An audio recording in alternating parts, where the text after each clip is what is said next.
The thermometer nailed to the post outside Aldrich Holt's cabin read 18 degrees below zero on the morning of January the 11th, 1876. He stood at the frost-glazed window, breath fogging the glass, and looked south across the frozen expanse of Dakota prairie toward the low mound by the river bend. No smoke. 3 days now, no smoke rising from that squat little pipe that barely cleared the ground. No sign of movement. No footprints in the snow crossing the field between their claims. Aldrich turned from the window and told his wife Clara that the old Russian woman had finally frozen to death in that ridiculous dirt hole she'd insisted on living in. He said it the way a man says something he'd been expecting to say for a long time. Not with cruelty exactly, with the particular exhaustion of a man who had warned someone been ignored and now felt the grim satisfaction of having been right all along. Clara said nothing. She kept her hands moving over the bread dough and did not look up.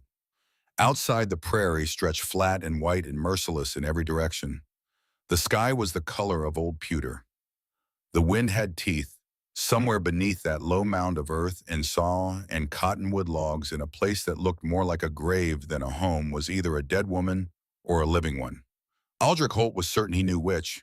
He was wrong, but he would not understand how wrong until 48 hours later when the temperature dropped to 43 below and the wind came screaming down from Manitoba with a sound like the end of the world.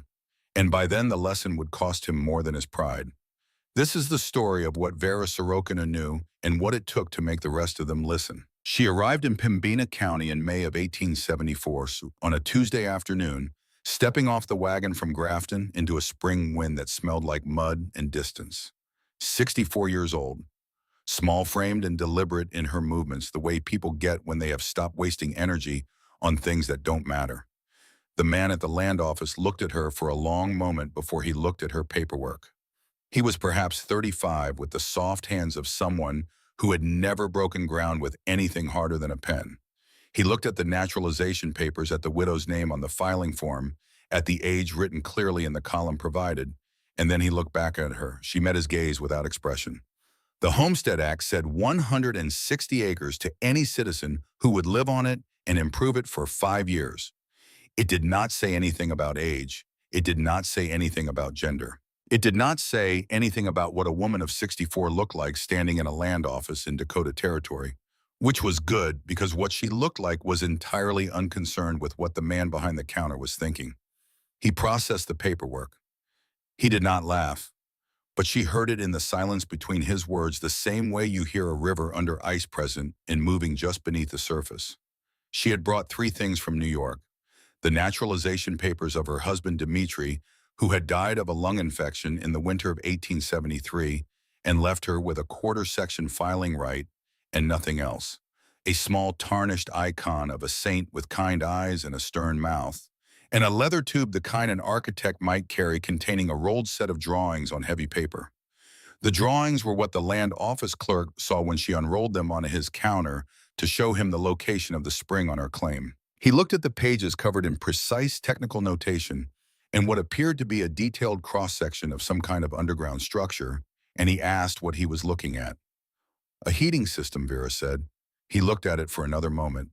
Then he smiled the particular smile of a man who has decided something is not worth his time. She rolled the drawings back into the tube and did not explain further. The claim she had filed on sat along the bend of the Tongue River where the water ran clear and cold even in August. There was a stand of cottonwood on the eastern edge, the only significant timber for 3 miles in any direction. The soil was black loam so deep and dark it looked almost wet, even when it was dry, the kind of soil that farmers back in Ohio would have killed for. A spring-fed creek ran along the south boundary, reliable and cold, never frozen deeper than a foot, even in the worst winters. Aldrich Holt had filed the claim directly to the north and would spend the next 18 months explaining to anyone who would listen why the Russian woman was making a series of fatal mistakes. He was 39, broad-shouldered, the son of Norwegian farmers who had taught him to build chimneys straight and true the way chimneys had been built since before any man alive could remember. He had good land and a solid cabin, and a wife who made the best preserves in the county, and 2 sons who were growing fast and strong. He was, by the standards of Pembina County, a successful man. Successful men in 1874 had opinions about the right way to do things, and Aldrich Holt had more opinions than most. He rode over to Vera's claim on a Wednesday morning in June when she had been there for 3 weeks, and he found her standing waist-deep in a hole in the ground. He pulled up his horse and looked at the hole, and then at the woman in it, and then at the mounds of dark earth piled in careful rows around the perimeter, and asked her what she was building. A house, Vera said. She did not stop digging. Aldrich looked at the hole. It was perhaps 8 feet across and going straight down into the earth like she meant to live in a well. He told her that a proper cabin needed walls and a roof and a chimney that pulled smoke up and away from the living space the way God and physics intended. He told her that sod construction was fine for a temporary shelter, but that she would want something more permanent before the first hard winter came. He told her, and he meant this kindly, that a woman alone ought to think carefully about whether she truly had the resources in the Constitution for this kind of undertaking. Vera looked up at him from the bottom of the hole. She said, "My husband builds same house in Russia. I watch him. I know how." Aldrich opened his mouth and then closed it again. He looked at the drawing she had pinned to a stake at the edge of the excavation, flapping slightly in the June breeze. Complex, precise drawings full of measurements and channel configurations he couldn't begin to read.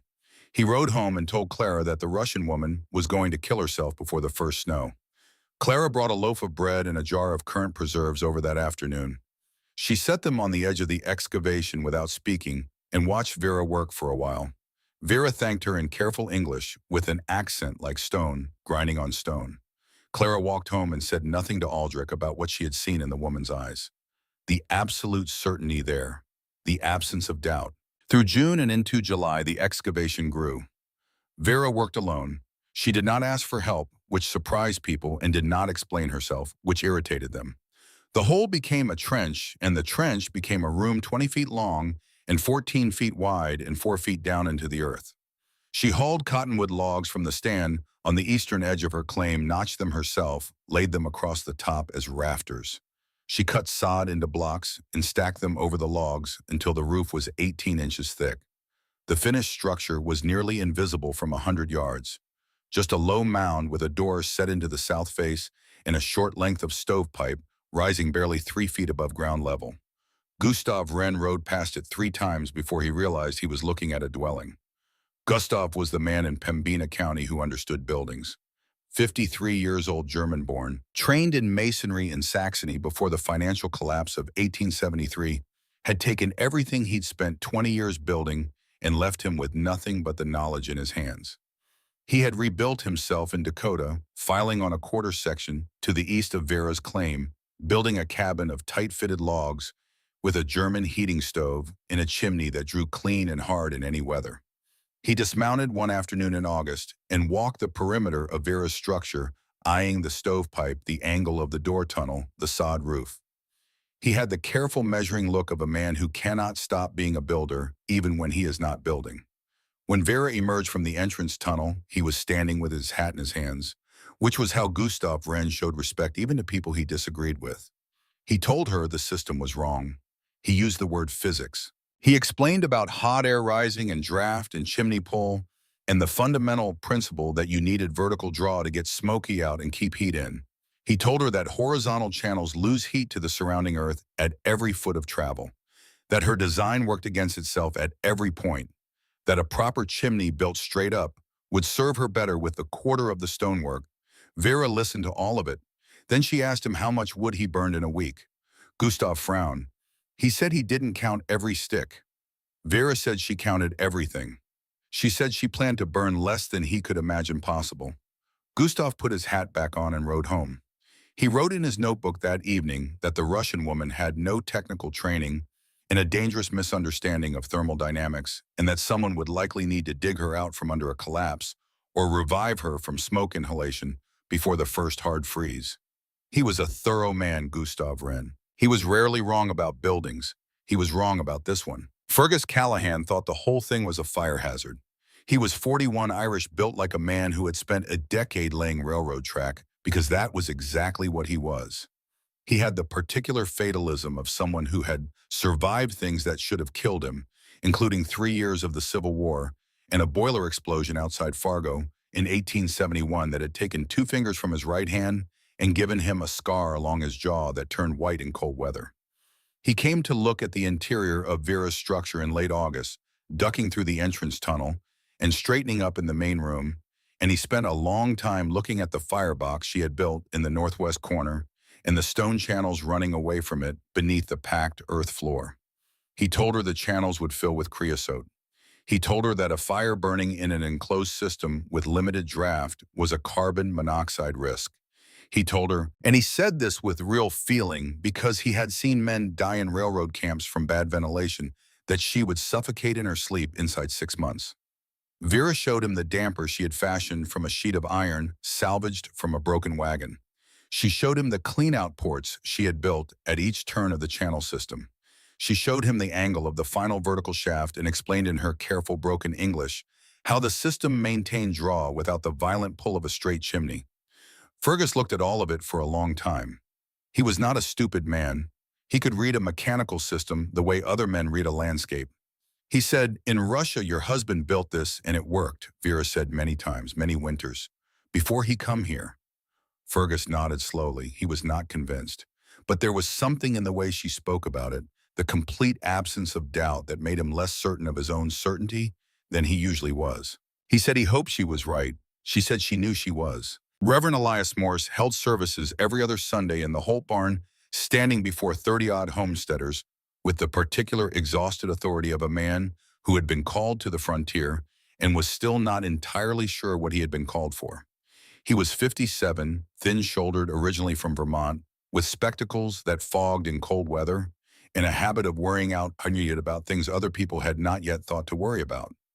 He worried about Vera Sorokina's heating system the way he worried about everything, which was carefully and out loud and at some length. He had lost a sister to a house fire in Ohio 14 years earlier and had never forgiven fire for the liberties it took with a human life.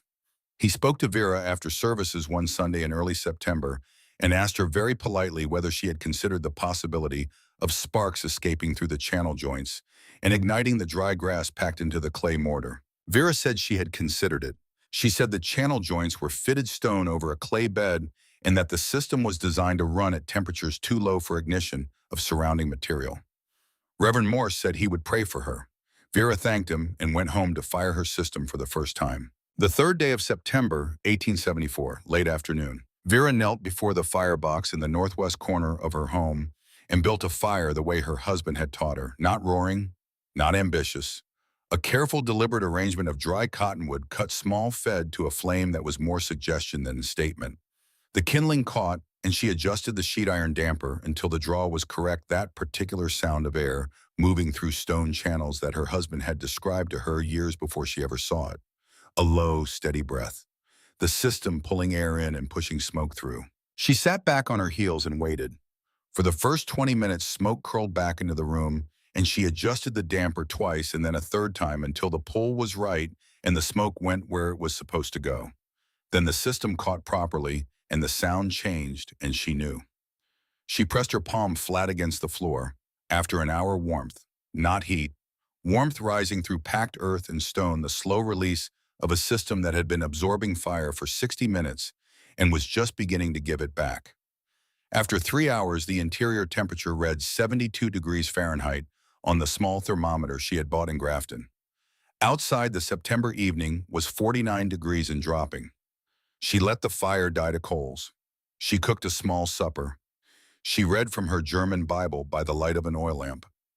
She fell asleep on the low wooden platform she used as a bed, with the icon of the stern-eyed saint watching from the shelf above her, and the earth beneath her warm as bread.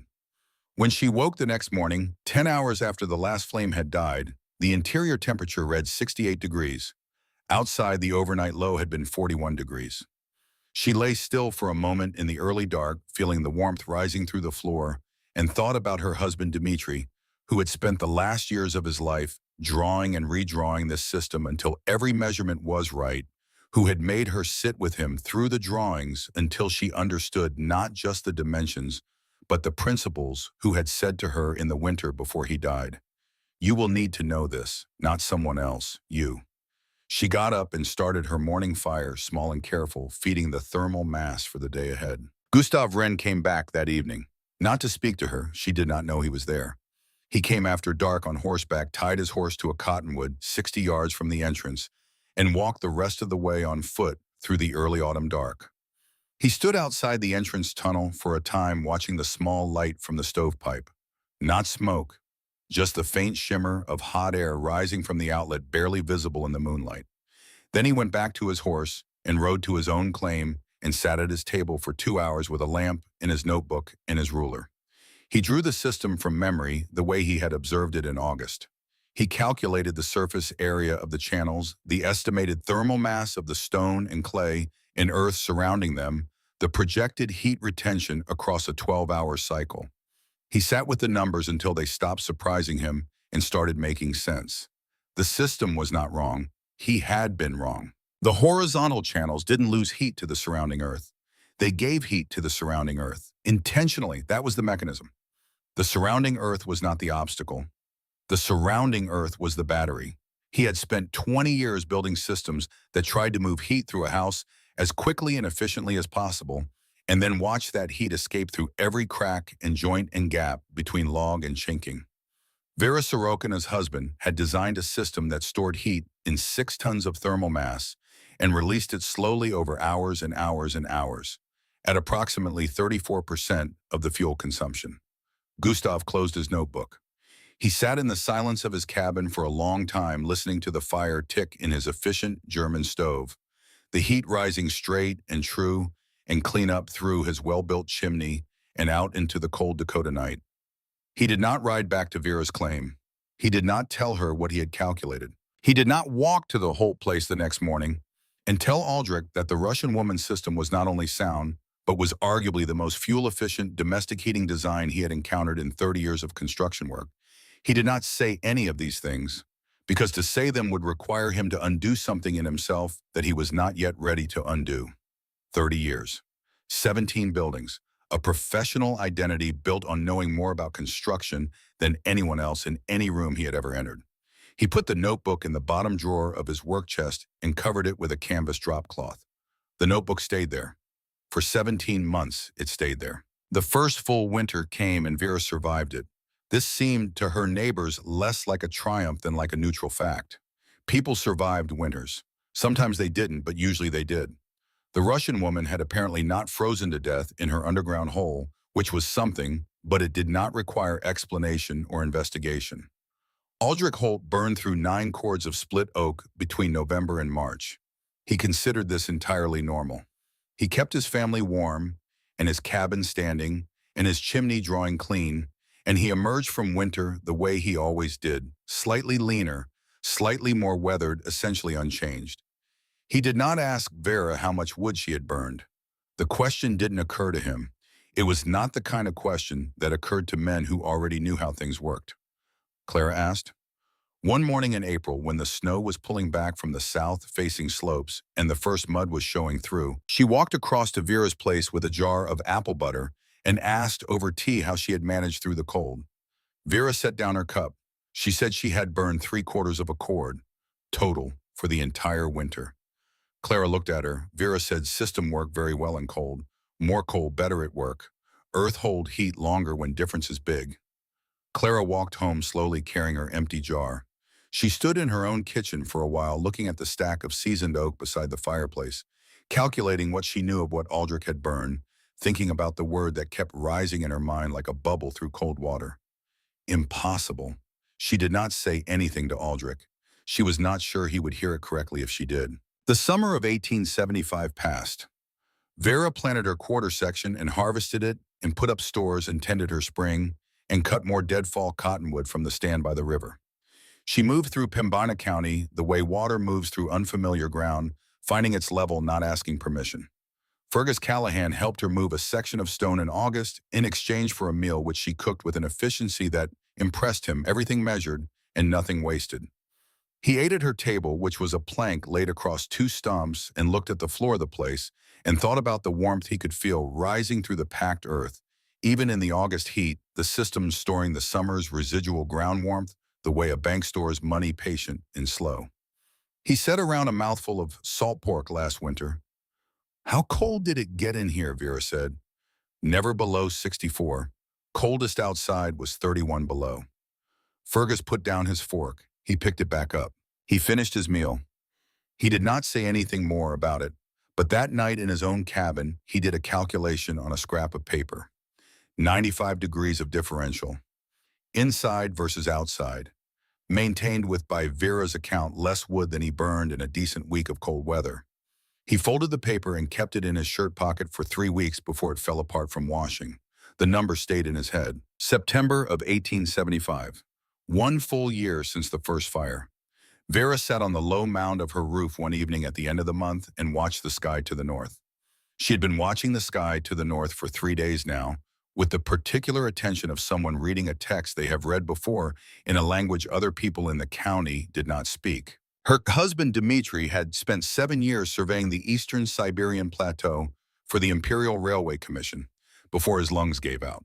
He had written extensively in his field notebooks about the behavior of migratory birds, before extreme weather events about the specific coloration of northern horizons at 24 to 48 hours, before a hard blow about the way certain grasses bent in patterns that predicted wind direction and duration. Not mysticism, methodology. The careful accumulation of observed fact across years of fieldwork in one of the coldest landscapes on Earth. Vera had read those notebooks cover to cover in the winter before she sailed. She had them memorized in the way you memorize things that matter to survival rather than convenience. She sat on her roof in the September twilight and read the northern sky and understood that something was coming. Not this week, not this month. But the season was settling into itself with a particular kind of purpose that she recognized from the notebooks and from something older than the notebooks. Something in the marrow of a person raised in a cold country who has learned to listen to what cold has to say. She went inside and checked her stores. She counted her wood. She noted the readings on her small thermometer, morning and evening, and recorded them in a journal she kept in her husband's notation style because it was the most precise format she knew. Winter was coming, all winters came. But this one, she thought, pressing her palm flat against the warm earth floor as the last light failed outside, was going to say something different than the winters before it. She was right about that too. January the 9th, 1876. Vera rose before dawn.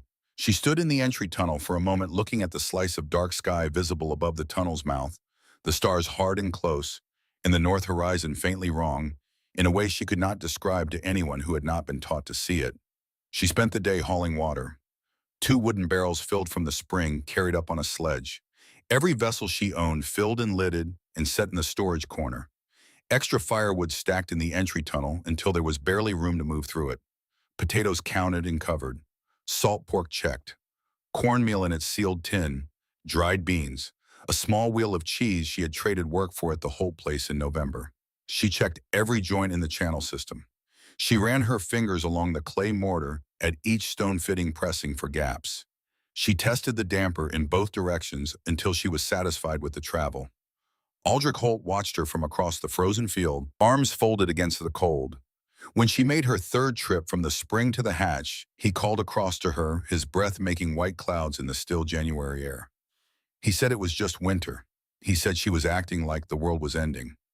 Vera straightened up from the sledge and looked at him across the white distance between their claims. She did not say what she was thinking. She was thinking that the world was not ending. She was thinking that the world was about to behave exactly as it had always been capable of behaving in this latitude in this season, and that the difference between people who survived it and people who did not was very rarely a matter of strength. She went back inside.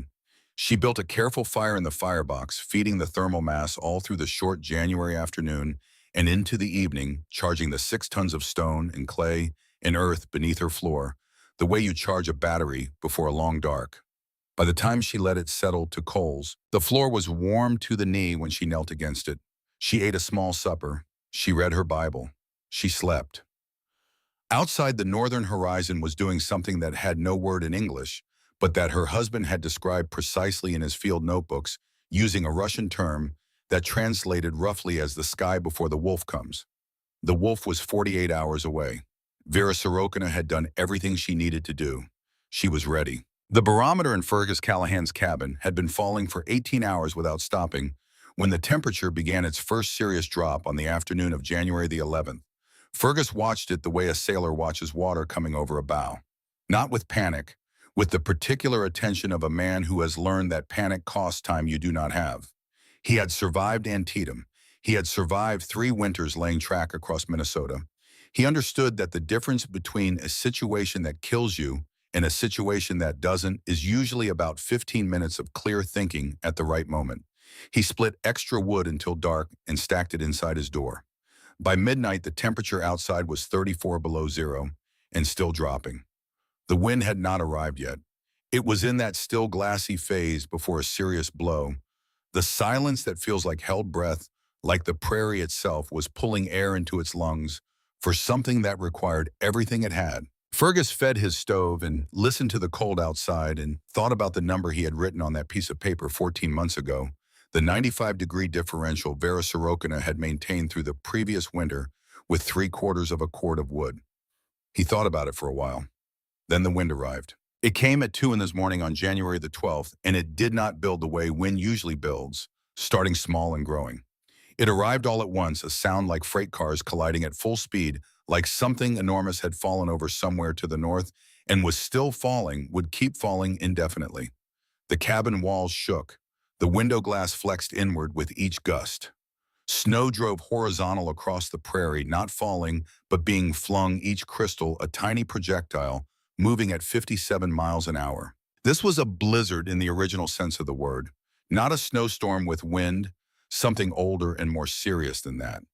The Lakota had a word for this kind of winter that translated to the season that takes everything, and the accuracy of that name was about to be demonstrated across every claim in Pembina County.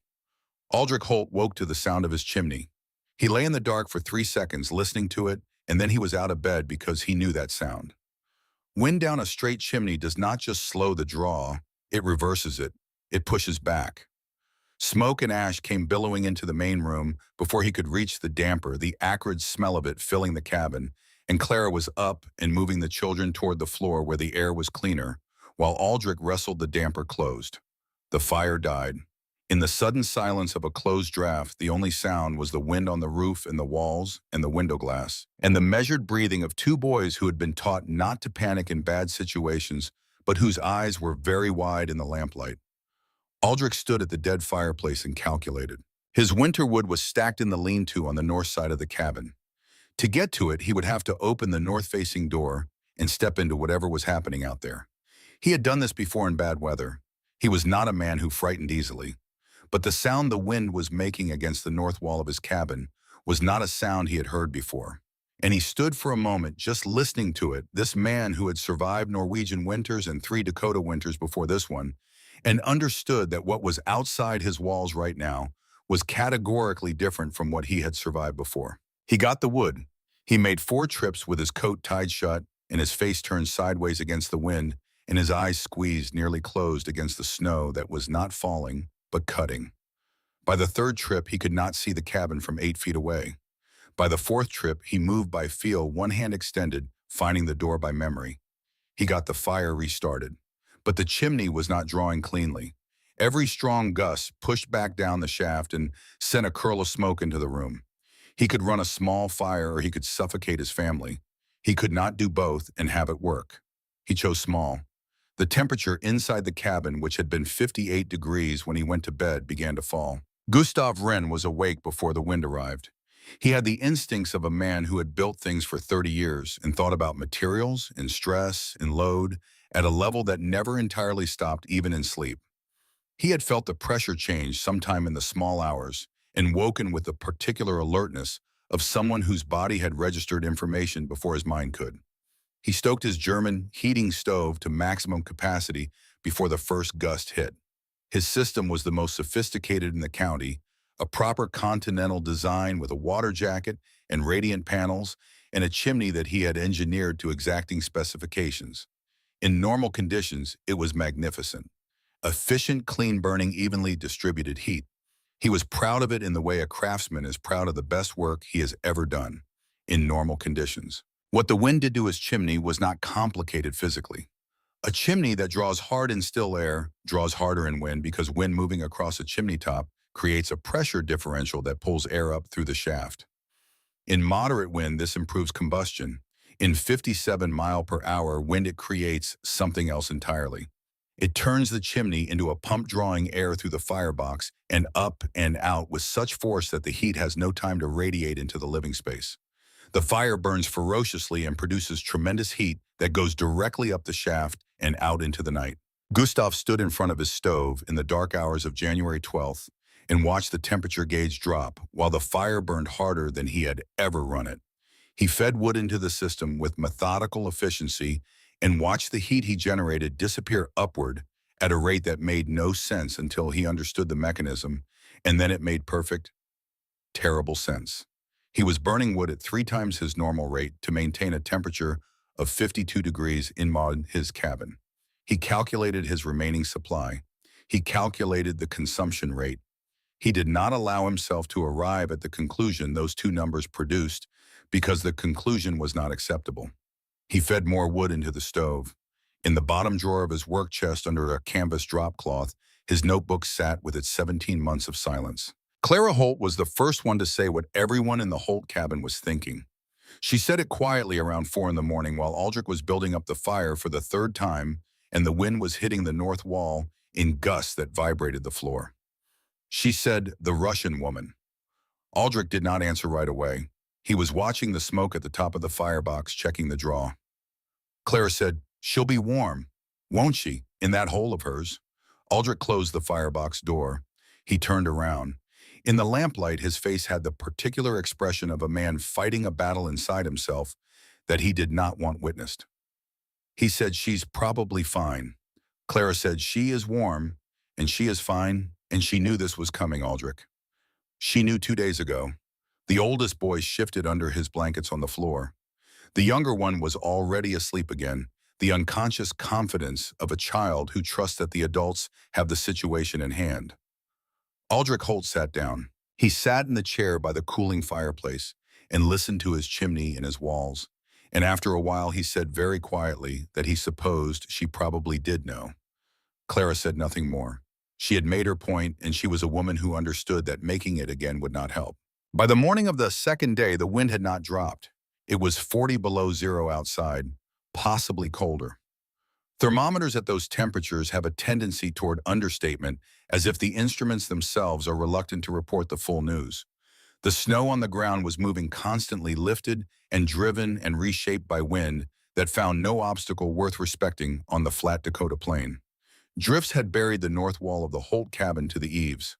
The lean-to on the north side was completely invisible under a smooth white slope. Aldrich had the fire running as high as he dared. The cabin was holding at 41 degrees. The children wore every piece of clothing they owned and slept in a pile like animals, which was in fact the correct response to the situation, the oldest survival strategy there is. Clara sat close to the fire with a blanket over her shoulders and did not complain, which was her particular form of courage. This woman who had followed her husband to the edge of everything and was still here, still steady, still making the bread and keeping the children quiet. Aldrich could not stop looking at the thermometer.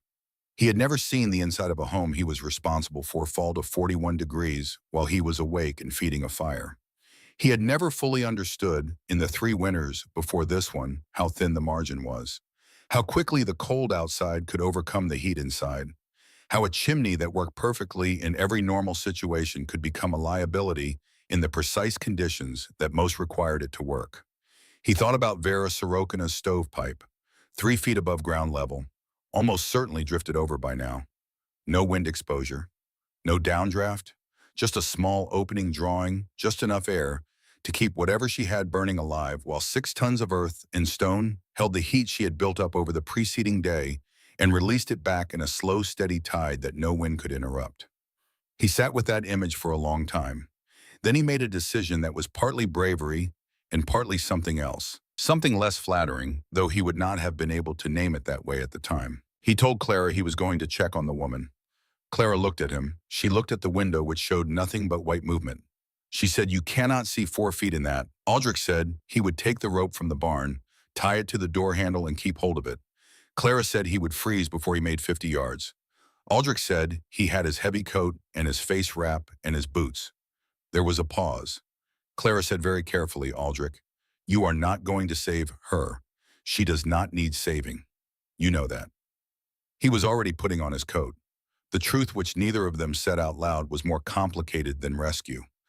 Aldrich Holt was going out into that wind because he could not endure another hour sitting in a 41-degree cabin, listening to his fire struggle, while somewhere 200 yards to the south in a hole in the ground that he had called ridiculous and dismissed and laughed about. An old woman from Russia was sitting warm and fine and entirely unimpressed with the worst storm in a generation.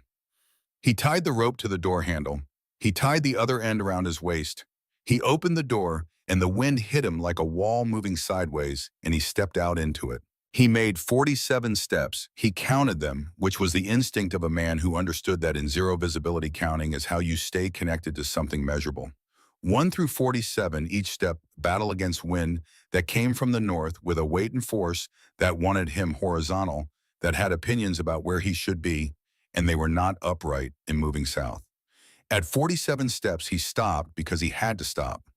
He had turned sideways against the wind and could not turn back. He could not see the cabin he had left. He could not see the ground he stood on. He could not see his own extended hand. There was nothing in any direction except white movement and cold so complete it had stopped feeling like temperature and started feeling like pressure, like the air itself was trying to compress him down to nothing. He pulled the rope, hand over hand, in the darkness, following the line back to something fixed, something he had anchored before he lost his bearings. His fingers were wrong inside his gloves, not painful exactly, but absent the absence that comes before pain, if you are lucky, and before frostbite, if you are not. His face wrap had stiffened with ice from his own breath. His eyes were barely open, streaming the tears freezing at the corners. The door appeared out of the white. He fell through it. Clara was there. She did not say anything. She took his coat and his gloves and held his hands between hers and looked at his face with an expression that he would remember for the rest of his life, because it was the face of a woman who had been genuinely afraid for him and was now on the other side of that fear and still holding. His fingers were white to the second knuckle on both hands. She worked them back with steady pressure. The pain when it came was a relief. Pain meant tissue. Pain meant alive. He sat in his chair and said nothing for a long time. The fire ticked. The wind was a steady roar outside. The cabin temperature had dropped 2 more degrees while he was gone. Aldrich Holt sat in the cold of his own home with his thawing hands in his wife's and did not say a single word about whether the Russian woman had known what she was talking about. But he did not have to. Fergus Callahan lost the toes on the morning of the 3rd day. He had been managing, burning hard, keeping the temperature above 45, monitoring his wood supply with the discipline of a man who had learned in wartime that resources are the difference between options and no options. But on the 3rd morning, he made a mistake that came from exhaustion, which is how most serious mistakes are made. He fell asleep in his chair. He had been awake for most of 40 hours. His body made the decision without consulting him, shutting down the alert systems one at a time, until he was simply gone, sitting upright with his chin dropped and his fire dying in the stove and the temperature in his cabin sliding downward with no one watching it. He woke 2 hours later. The stove was nearly out. The cabin was at 29 degrees. His feet, which had been close to the stove when he fell asleep, had shifted away from it during the 2 hours and were now at floor level. And the floor was very cold, and his feet inside his boots were wrong in a way that took him a moment to identify, because the wrongness was the absence of sensation rather than the presence of pain. He rebuilt the fire with hands that worked but feet that did not. He pulled his boots off and looked at what the cold had done to his left foot in 2 hours of unconscious exposure, and the 3 central toes were a color and texture that told him everything he needed to know about what the next months of his life were going to involve. He put his boot back on, because a boot is insulation even over damaged tissue, and he fed the fire, and he sat very still in his chair, and he thought about Vera Sorokina's floor. Warm to the knee when you knelt on it, even in January, even without a fire running. The earth remembering the heat it had been given, holding it, giving it back over hours and hours and hours while the world outside tried to take everything. He thought about what it would feel like to have been sitting on that floor for the past 3 days. He did not think about it long, because the thinking was not useful right now. What was useful was staying awake and keeping the fire going and not losing anything else to the cold that was still outside and would be outside for at least another day, by his estimation. He stayed awake. He kept the fire going. but the toes were gone, 3 of them left foot. He would carry that limp for the rest of his life, and every winter for the rest of his life, the scar tissue would ache in cold weather, and every time it ached, he would think about packed earth and stone channels and a small fire burning in a northwest corner and 6 tons of ground holding warmth like a promise. Gustav Wren burned the last of his seasoned wood on the afternoon of the 3rd day. He had rationed with precision. He had managed the stove temperature with the efficiency of a man who understood combustion at a technical level that no one else in Pembina County could match. He had done everything correctly within the constraints of a system that was fundamentally wrong for these conditions, and the constraints had won anyway. He stood before his woodpile and looked at what remained. Green wood he had cut in November and stacked to season for the following winter. Wood that burned poorly, that released moisture and smoke in roughly equal measure, that clogged chimney flues with creosote and filled rooms with haze. He looked at it for a moment. Then he opened his work chest to get the axe he kept there for splitting kindling. He moved the canvas drop cloth to reach it. The notebook was underneath. He picked it up. He stood there in the bitter cold of his cabin, 27 degrees now and dropping, and he opened it to the entry from September of 1874. The calculations he had done by lamplight alone the night he had ridden back from Vera Sorokina's claim and worked out the numbers and understood what he was looking at and then put the understanding away because he could not afford to have it. The surface area of the channels, the thermal mass estimate, the projected retention curve across a 12-hour cycle, the fuel efficiency ratio, 340% more efficient than a conventional chimney design.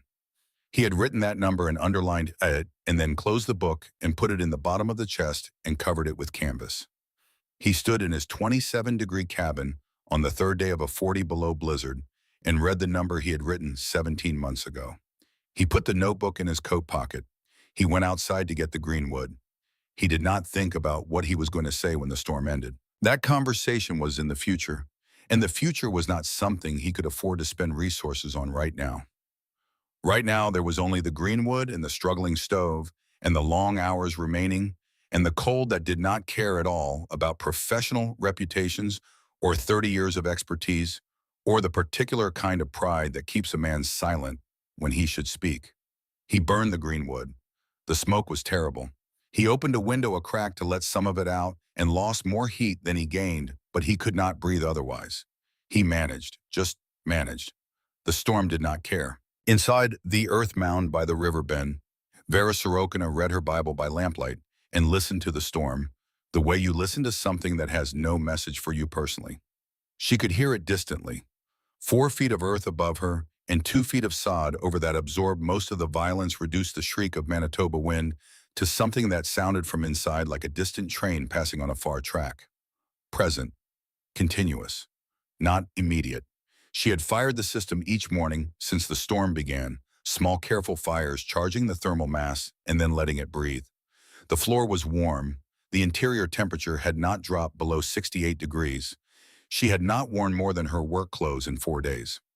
She ate from her stores with the same precision she applied to everything, not from fear of running out, but from the habit of a person who had learned that resources respected carefully last longer than resources respected only when they seem scarce. Potatoes from the storage pit, salt pork from the hanging rack, cornmeal measured out by the same amount each meal.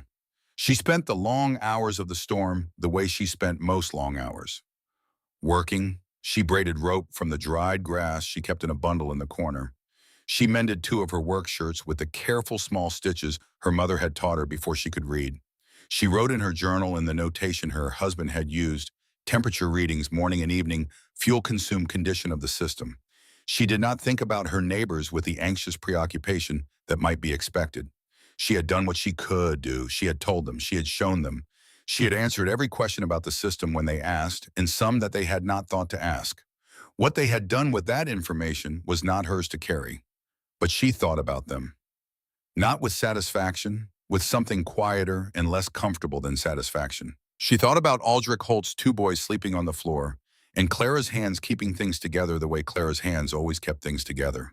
She thought about Fergus Callahan and the 2 fingers already missing from his right hand, and what additional cost this winter was extracting from a man who had already paid considerably. She pressed her palm against the warm floor. She thought about her husband Dmitri, who had drawn these channels and calculated these depths and worked out these angles across years of study and revision, not for himself, who was already ill by the time the design was complete, but for her. For this exact moment, these exact conditions, this woman alone in Dakota in a storm that was taking everything it could reach. He had known she would need it. He had made sure she would have it. She kept her hand flat against the floor for a long time. The fourth day, the wind was still there when Vera woke in the pre-dawn dark of January 15th, but something in its character had changed. The steadiness was going out of it. It came now in pulses, hard and then harder, and then briefly softer, like something intermittent, like something that was working against an increasing resistance. She fired her morning fire and read the thermometer. 69 inside. She did not know what it was outside, but she could tell from the behavior of the air through the system's inlet that it was still brutally cold. The wind drawing across the inlet created a particular sound at certain temperatures, and she had learned to read it the way she read other natural indicators, not as mysticism, but as data observable and consistent. She ate a careful breakfast and wrote in her journal. By midday, the wind was definitely weakening. Not gone, but losing authority. The pulses becoming longer and the silences between them stretching. By mid-afternoon, the silence between gusts was longer than the gusts themselves. And then somewhere in the late afternoon of January 15th, the wind stopped. Not gradually, all at once. Here and then, not here, the way a held breath is released. One moment the roar was still present, and then it was not, and the silence that replaced it was so complete and so sudden that it had a physical quality, like stepping into a room where all the sound had been removed by hand. Vera sat still and listened to it. The temperature outside was still 37 below zero. The landscape was still lethal in every practical sense. The snow was 3 feet deep on the flat and considerably deeper in the draws and the drifts, and anyone moving through it without the right knowledge and the right preparation could still die in it easily. But the wind was gone, and without the wind the world was navigable again, and navigable meant that things were about to change. She put more wood on the coals and sat in the warmth of her floor and waited for what she knew was coming. It took them until mid-morning of the following day. Reverend Elias Morse organized it, which was appropriate because organizing things the community needed and was reluctant to do was the primary practical function of a frontier minister. He went to each cabin in turn through the knee-deep snow, checking survival, counting heads. Aldrich Holt and his family alive. Frostbite on the boys' toes minor. Clara's hands cracked and damaged from cold but functional. Aldrich himself, the white map's second knuckles on both hands, and something changed in his face that Reverend Morse noted and filed away. Gustav ran alive. His cabin smelled of green wood smoke so heavily that standing in it for 5 minutes burned the eyes. He had the drawn look of a man who had managed something at great cost and was not yet ready to discuss what it had cost. He had the notebook in his coat pocket. Fergus Callahan alive. 3 toes gone. He moved carefully and did not complain about it, which was the most accurate description of Fergus Callahan that could be written. One by one, Reverend Morse counted his congregation and found them present, damaged, but present. And then he asked about the Russian woman. He said it the way you say something when you are not certain of the answer and are preparing yourself for the answer to be the bad one. He had been praying for Vera Sorokina since the second day of the storm, with the specific prayers reserved for the probably dying. He had written 2 versions of the words he intended to say when they dug her out, one for if she was alive and one for if she was not. Aldrich Holt said he supposed they should go check. 6 men waded south across the frozen field. The entrance to the mound was marked by a drift that was modest compared to the ones that had buried every north-facing surface in the county, because the entrance faced south, and the structure itself offered so little profile to the wind that the drifts had formed around it rather than over it. They cleared the door in 3 minutes. Reverend Morse knocked. There was a pause of perhaps 4 seconds. The door opened. The heat came out first before she was visible, a wave of warm air that rolled over 6 men standing in 37 below zero cold and stopped them as completely as a wall. While the desperate, stuffy warmth of a room where people have been burning too much wood in a too tight space. Something cleaner than that. The warmth of a room that had been a steady and comfortable temperature for 4 days and was simply still that temperature. Vera Sorokina stood in her doorway in her work shirt and her wool skirt without a shawl or a coat or any of the additional layers that every one of the 6 men was wearing, and she looked at them with the expression of a woman who had been alone for 4 days and was mildly surprised to have company and mildly worried that company at this hour meant something had gone wrong.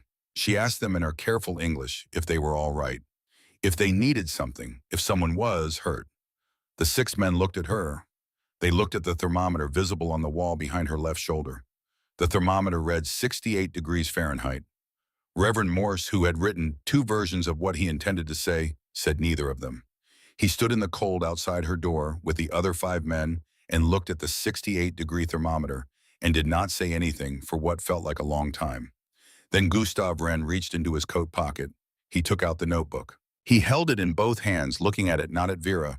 When he spoke, his voice was level, the way a level voice sometimes means the thing being said is the hardest thing available. He said, "I came to your claim in September of 1874. After you tested the system, I measured everything and I calculated the efficiency and I wrote down what I found. The numbers showed the system worked, that it was considerably better than anything I had ever built." He paused. He said, "I did not tell you. I did not tell anyone. I chose to keep quiet because I did not want to be wrong about what I had spent 30 years knowing." The silence after that was very clean and very cold. Vera looked at him, not with anger, with the careful attention of someone taking the full measure of what has just been said before deciding what it means. Gustav said, "I am sorry for that." Vera looked at him for another moment. Then she stepped back from the doorway and said, "Come inside, it is cold where you are standing." 6 men ducked through the entrance tunnel one by one and straightened up into the warmth and stood there in a room that was 68 degrees while the world outside was 37 below, and none of them spoke for a while. They stood on a floor that was warm underfoot and radiated steady heat upward and had been doing so without interruption for 4 days.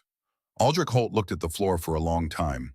He looked at the channel system visible at the base of the firebox, at the clean-out ports Vera had described to Fergus in August, at the damper pushing from a wagon iron. He looked at the small fire burning quietly in the northwest corner, not roaring, not working hard, just present and steady. He looked up at Vera and said, "Could you explain it again?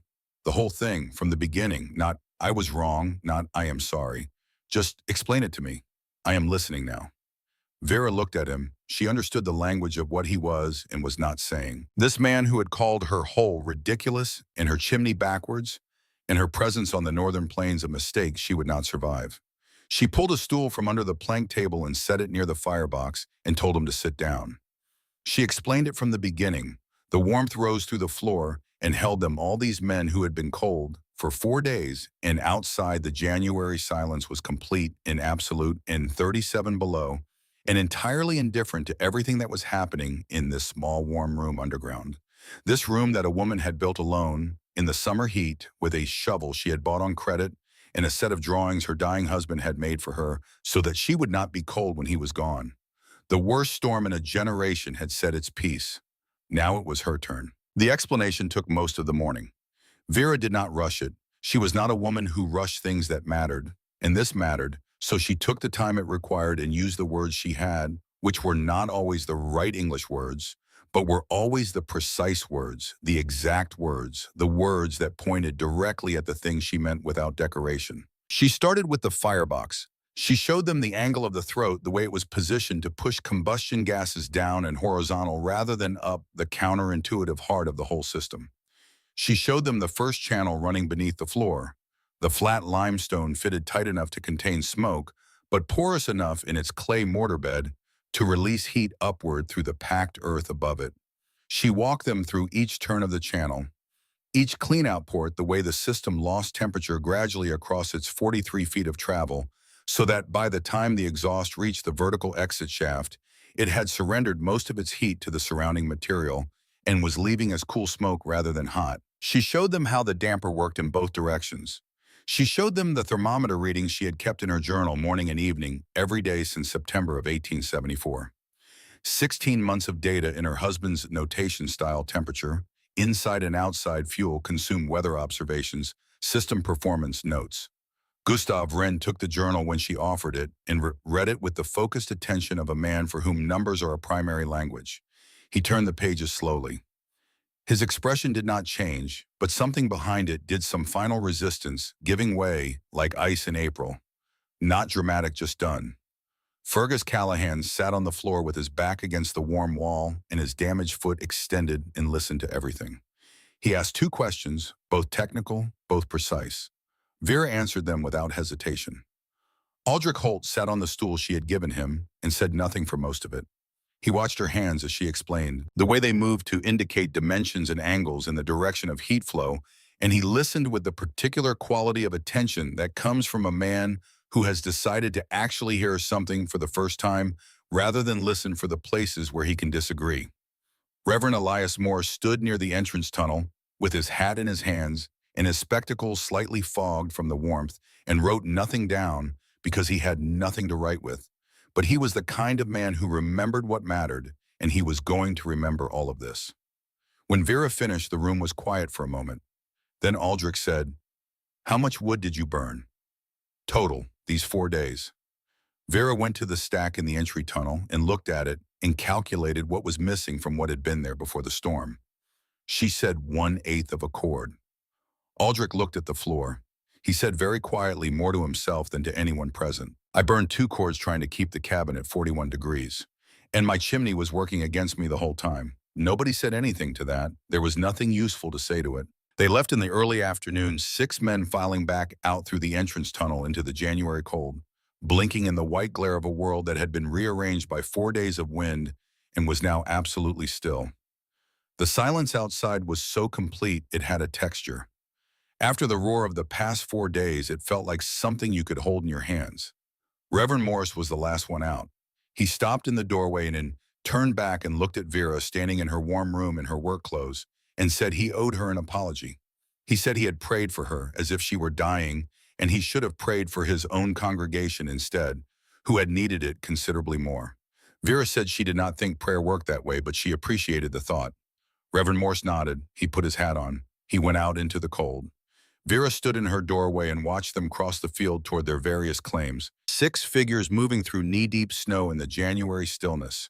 And she felt something that was not quite triumph and not quite vindication and not quite grief. Some combination of all three that did not have a name in any language she spoke. She went back inside. She put wood on the coals. She made tea. She sat at her plank table with the warm floor under her feet and the icon of the stern-eyed saint watching from the shelf and the journal open in front of her, and she wrote the day's entry in her husband's notation style. Temperature inside 68, temperature outside 37 below. Storm ended day 4. Fuel consumed morning fire only 1/4 hour burn. System performance nominal. She looked at what she had written for a moment. Then she added in Russian in smaller letters at the bottom of the page a sentence that translated roughly as, "They came today, and they sat in the warmth, and they listened." Dmitri. They finally listened. She closed the journal and finished her tea. Gustav Wren came back the next day. Alone this time on foot, carrying his notebook and his ruler and the measuring tape he used for site work.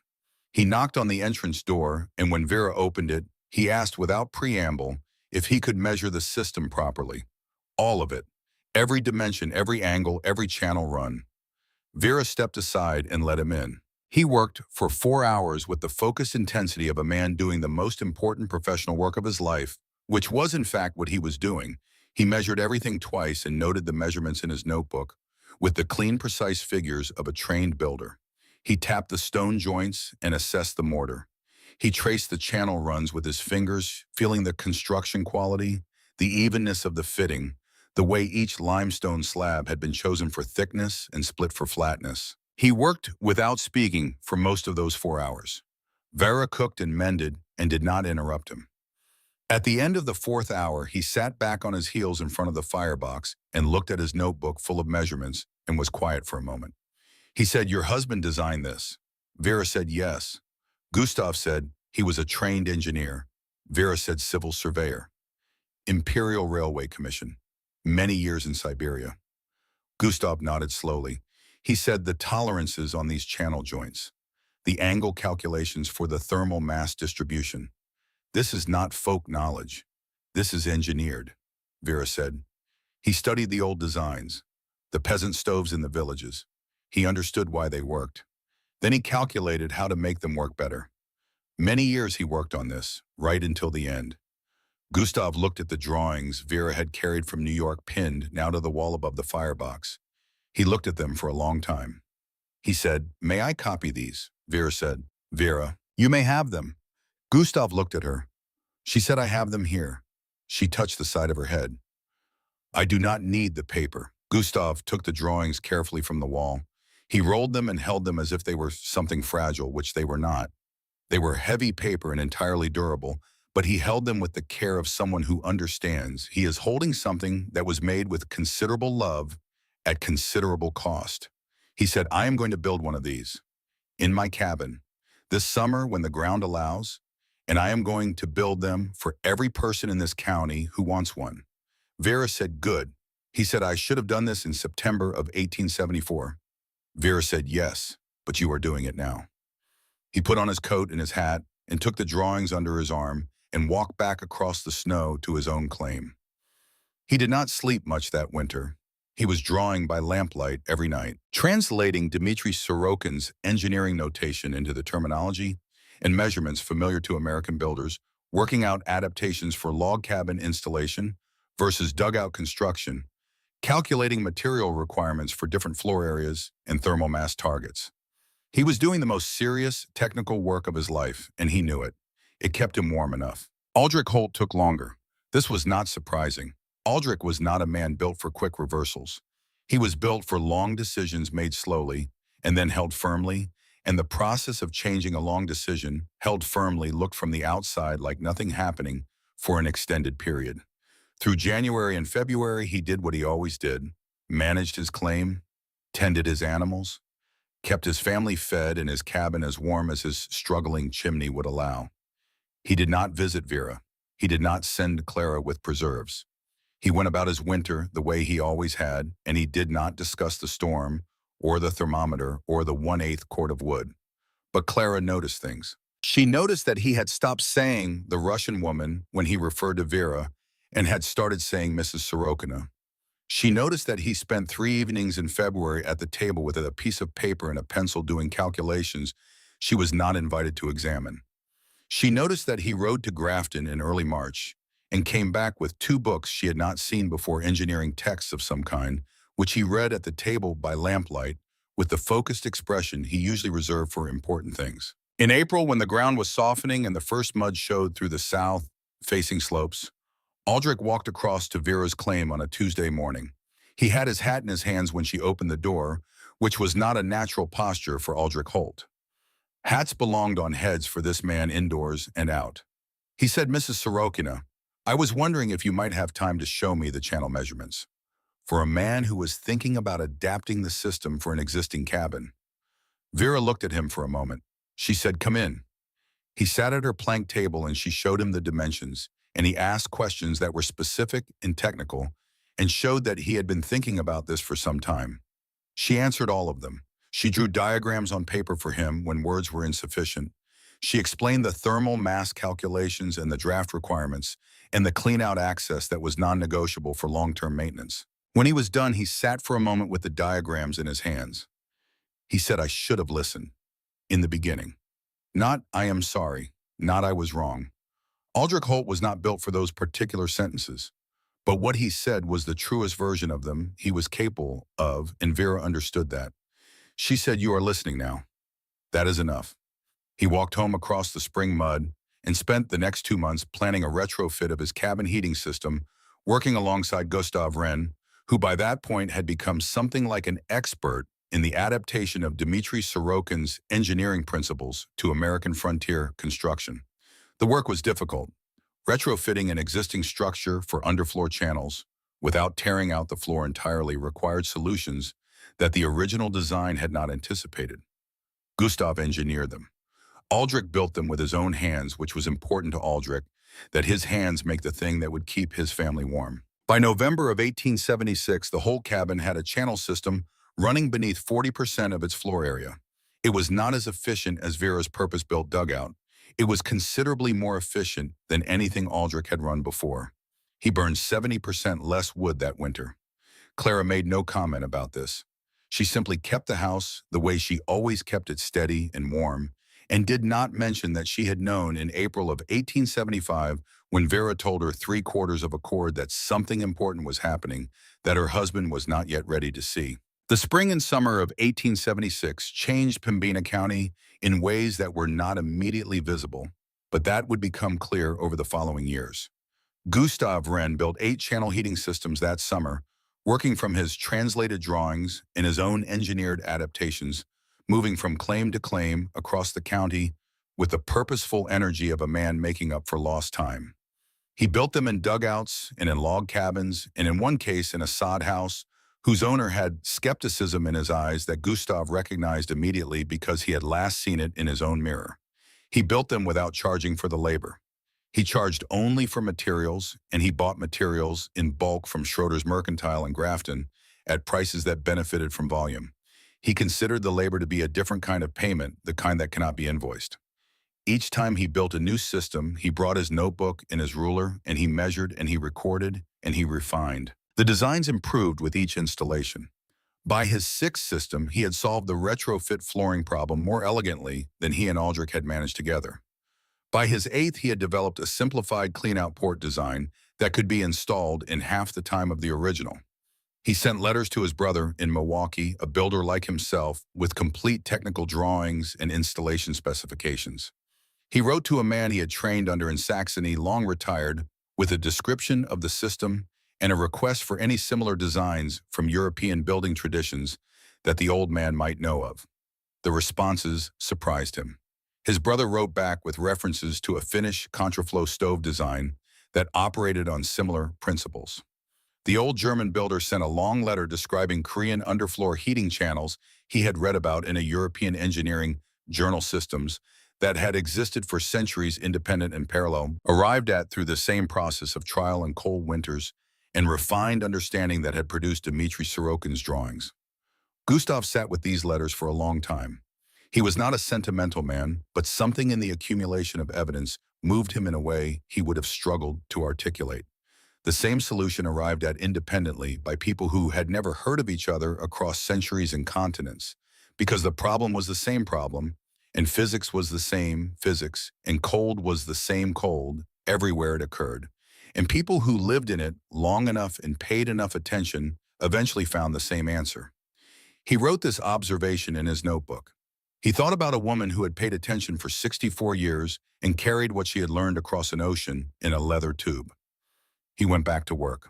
By the winter of 1877 to 1878, there were 14 homes in Pembina County running variants of Vera Sorokina's heating system. They were not all identical. Gustav's adaptations for log cabin installation differed from the dugout original.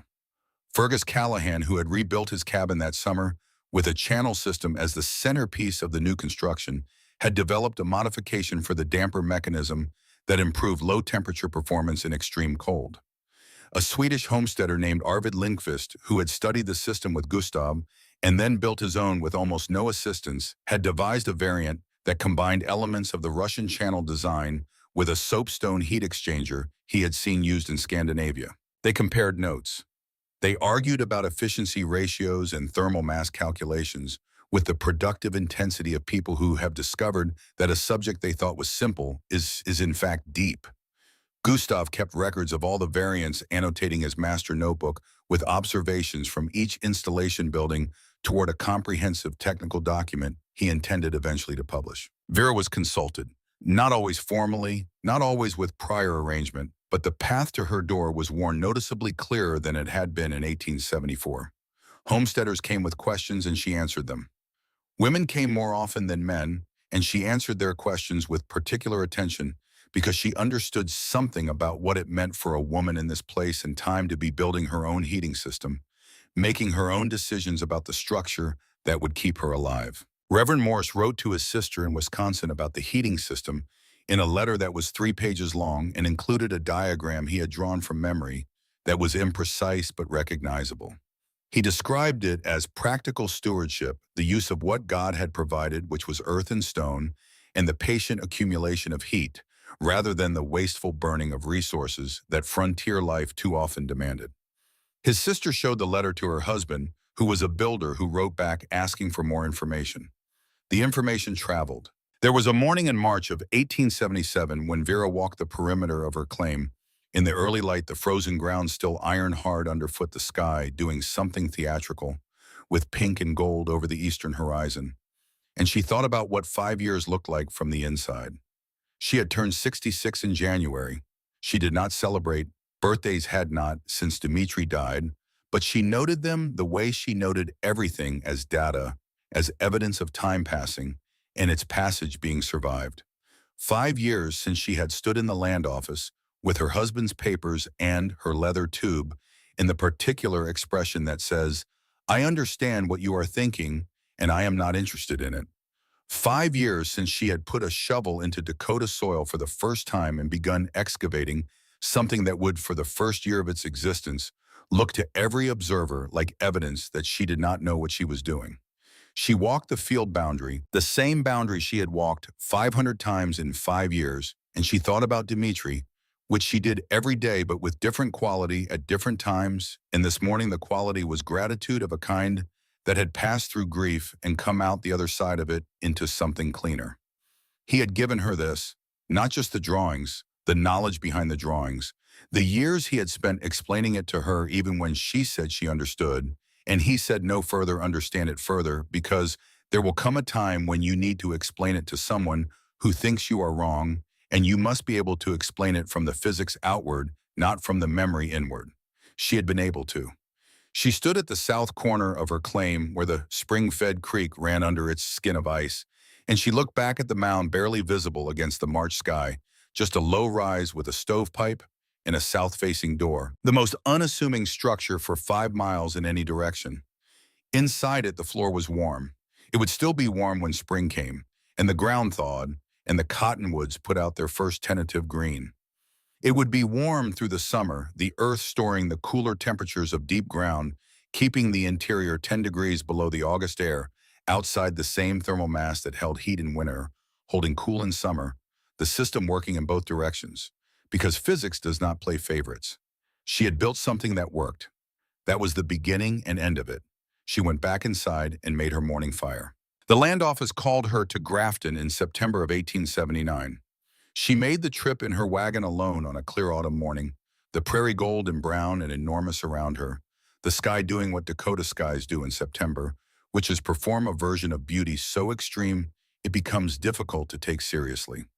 The clerk who processed her final proof was not the same man who had smiled at her drawings in 1874. That man had transferred to Bismarck 2 years prior, which Vera considered neither justice nor irony, simply the movement of things across time. The clerk who signed her patent certificate was perhaps 40 thorough, not unfriendly. He examined her improvement documentation, her witness affidavits, her cultivation records, her structure specifications. He said her improvements were substantial and well documented. She said she had tried to build something that worked. He said she had succeeded, and he signed the certificate. And she was the owner of 160 acres of Pembina County, Dakota Territory, the black loam land along the river bend with the cottonwood stand and the spring-fed creek and the low mound that had been her home for 5 years. She folded the certificate and put it in her coat pocket. She drove home. That evening she sat at her plank table, the same plank table she had built in the first week from 2 cottonwood sections and a length of lumber bought on credit, and she held the certificate in her hands for a while. She thought about what it represented, which was not just land, not just the legal resolution of 5 years of proving up under the terms of the Homestead Act. It was the right to have been right, not the vindication she had not sought, not the apology she had not needed, but something more fundamental than either of those things. The simple official acknowledgement that she had built something real in a real place, and it had lasted and she had lasted, and the two things together, the woman and the structure, constituted what the law recognized as an improvement. She put the certificate in the leather tube that had once held Dmitri's drawings. The drawings themselves were on Gustav Wren's wall, copied and recopied and annotated and distributed across Pembina County and beyond. They had traveled further than she had those drawings. They were doing work she could not track or measure. Dmitri would have found that satisfying. She thought he would have found all of it satisfying. The women came in a way that was not organized and not announced, and not in the beginning clearly a pattern. The first was a widow named Bertha Shaw, who had filed on a claim 6 miles north in the spring of 1875, and had spent 2 winters in a sod house with a conventional chimney, and had heard through the particular telegraph of frontier women's networks that operated faster and more reliably than anyone officially acknowledged about the Russian woman with the underground chimney. She came on a Tuesday in April of 1876 and asked Vera to show her the system and explain how it worked. Vera did both thoroughly, and Bertha went home and built a version of it herself, adapting the design to her existing sod construction with a practical ingenuity that impressed Gustav when he saw it the following summer. Then came a young widow named Hannah Eriksdotter, 28, Icelandic, who had lost her husband to a fever in the first winter and was determined to stay on the claim and prove up alone. Then a woman from Illinois, practical and methodical, who asked questions in a way that showed she had already been thinking about the problem for some time and had arrived at several of the right answers before she walked through Vera's door. They kept coming, not in a flood, in the steady, purposeful way that women in difficult circumstances move toward information that matters. By 1882, 17 women had filed claims within 10 miles of Vera's place. 12 of them had built some variant of her heating system. Of the 12, 11 proved up successfully and received their patents. The 12th died in 1880 of an illness that had nothing to do with cold, and her claim passed to her daughter, who maintained the heating system in the land for another 30 years. Vera did not think of herself as a teacher. She thought of herself as a person who knew something that worked and shared it when asked, which was a distinction she considered important. But the women who came to her door thought of her in the way people think of someone who gave them what they needed to stay to endure, to build something of their own in a place that was trying to cost them everything. She built a proper house in 1882, not because the dugout had failed her, but because 8 years of proving that a thing works is enough proving. And she was 68 years old, and she wanted windows that faced east and caught the morning light, and a room tall enough to stand in without the low ceiling of the dugout, which she had stopped noticing years ago, but which her back had opinions about. The new house was frame construction, white pine hauled from Grafton, with a channel heating system embedded in the foundation before the floor went down. Gustav designed it and supervised the installation, and then stood back and let Aldrich Holt and Fergus Callahan and 2 of Fergus's neighbors do the building work, because by 1882, there were enough people in Pembina County who understood the system that Gustav's direct presence was not required at every installation. The new system ran beneath the main room and the bedroom, 41 feet of channel in a modified layout that incorporated the damper improvements Fergus had developed in a clean-out access design that Vera herself had suggested after 8 years of maintaining the original. It burned a quarter quart of wood per week to heat a space 3 times larger than the dugout. She kept the dugout, she cleaned it out and reinforced the entry tunnel and used it as a root cellar and summer kitchen, where the constant 50-degree temperature of the deep earth kept her stores fresh through the August heat. The heating system in the old dugout she left intact, cold and dormant, available if needed, the stone channel still fitted and the damper still functional. It was the best built thing she had ever made, that dugout. She was not sentimental about it. She was practical about it. You don't tear out something that works. The winters after 1880 were less desperate than the winters before, not because the cold lessened, but because the community had changed its relationship to cold. 14 systems in 1877, 43 by 1880, and the number kept growing each new installation.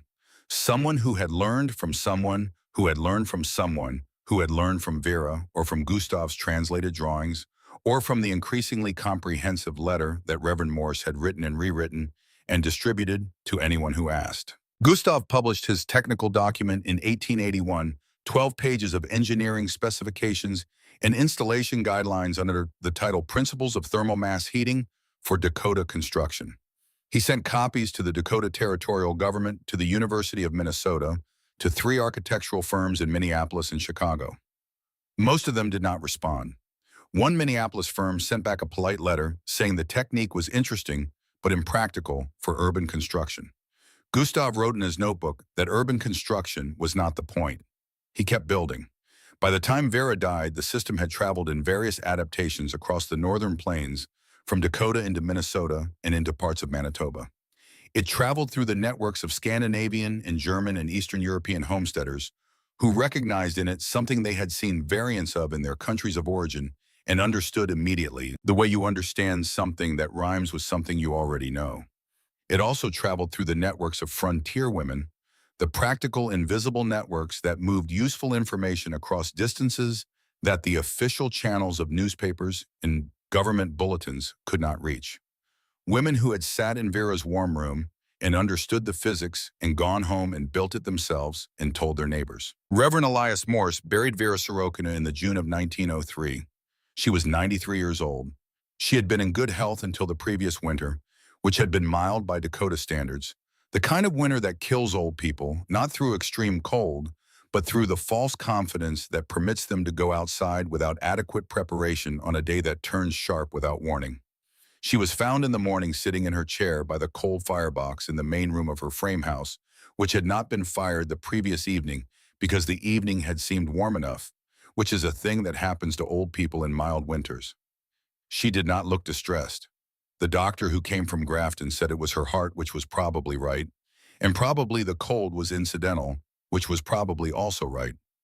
Reverend Morse said the service on a warm June morning in the Lutheran church that had replaced his barn ministry sometime in the mid-1880s. He was 80 years old and still thin, and still wore spectacles that fogged in cold weather, of which there was none in June. He spoke for 20 minutes. He said she had arrived in Pembina County with 3 things and had left it with considerably more than she had brought, though she had never accumulated money or property beyond what the land required and her needs permitted. He said she had carried knowledge across an ocean and translated it into stone and clay and packed earth and installed it in the most uncompromising landscape she could have chosen for a demonstration of its value.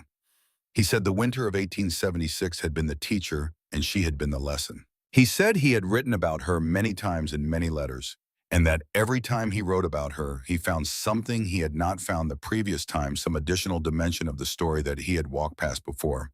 He said the real lesson was not about heating systems. He said the real lesson was about what it costs to be right in a place where no one wants you to be right, and about what it takes to keep building anyway. Keep firing the system, keep pressing your palm against the warm floor in the dark of a January morning, and knowing with the absolute certainty of someone who has done the work and checked the math and lived in the result that the thing is true. He said she had proved something that needed proving. He said he was sorry it had taken a blizzard to make them listen. After the service in the clear June afternoon, Gustav Wren walked out to the old mound by the river bend. He was 72 now and walked carefully, but walked without assistance. He cleared the entry door, which had not been opened in 2 years, and ducked through the tunnel and stood up in the old dugout, which smelled of earth and old stone and the faint mineral trace of 40 years of careful fires. He knelt on the floor and pressed his palm against the packed earth. Cold, of course. June. No fire had been lit here in years, but the stone beneath the channel stones, the limestone she had split herself and fitted by hand in the summer of 1874, those were still there, still fitted, still aligned. The mortar still sound, the clean-out ports still accessible, the damper still present in the throat of the firebox, 30 years of Dakota winters and summers, and nothing had moved it.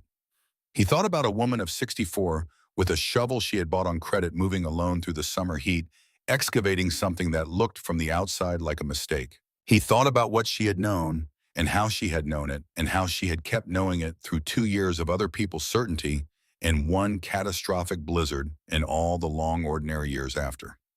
He thought about the notebook he had put in the bottom of his work chest in September of 1874, the numbers he had calculated and covered with a drop cloth, and left there for 17 months while his neighbors nearly died of cold, that he had known with mathematical certainty could have been addressed. He stayed in the old dugout for a while, kneeling on the cold floor with his palm flat against the earth. Then he got up. He went outside into the June afternoon. Across the county in 43 houses, stone channels ran beneath packed earth and concrete and hardwood floors. The system adapted and refined and multiplied across 30 years of installation and use. They had heated children who were now adults. They had kept alive people who would not otherwise have survived the winters of 1876 and 1881 and 1888, the hard winters, the killing winters, the ones that came down from Manitoba, with opinions about who deserved to stay on the northern plains. In the niece's house, a mile east, built in 1891, when the niece had come from Russia with her husband and her children, and the particular shock of arriving in a country that was cold in a way that was serious even by Russian standards, a channel system ran beneath the main floor. The niece had grown up hearing about Dmitri Sorokin's drawings and about the woman who had carried them across the ocean and put them in the ground and kept her hand on the warm floor through the worst winter in a generation. She had never met Vera, but she knew the system by touch, by the warmth rising through the floor in the morning, by the small, careful fire in the northwest corner, and the packed earth storing what it was given and giving it back across the long, dark hours. She knew it the way you know something that has been in your hands. The mound by the river bend settled slowly into the Dakota earth over the following years, the sod roof compressing the cottonwood rafters, softening the whole structure, returning by degrees to the landscape it had been cut from. By the 1930s, it was barely visible, just a slight rise in the field, a thickening of the ground, that you would not notice unless you knew to look. Photographs from that era taken by a county historical society with a camera and the particular ambition of people who understand that what is ordinary now will be remarkable later. Show the mound as a shadow, the entrance barely distinct from the surrounding field, the stovepipe long gone. Everything soft at the edges. But in the photographs of the houses built in those years, the houses of Aldrich Holt's grandchildren and Fergus Callahan's children, and the descendants of the Swedish homesteader and the woman from Illinois, and the 12 women who had come to Vera's door with their questions, you can see in the foundation lines, if you know what you are looking at, the evidence of channel systems running beneath the floors. The knowledge had gone underground again. This time by choice. This time because it had been put there, deliberately built into the structure of things, fitted stone by stone into the foundations of houses that were still standing, still warm, still holding what they had been given. She had carried it across an ocean in a leather tube and put it in the ground and pressed her palm against it on the coldest morning in a generation, and knew with complete certainty that the warmth was there. She was right. She had always been right. And the earth remembered everything she had taught it.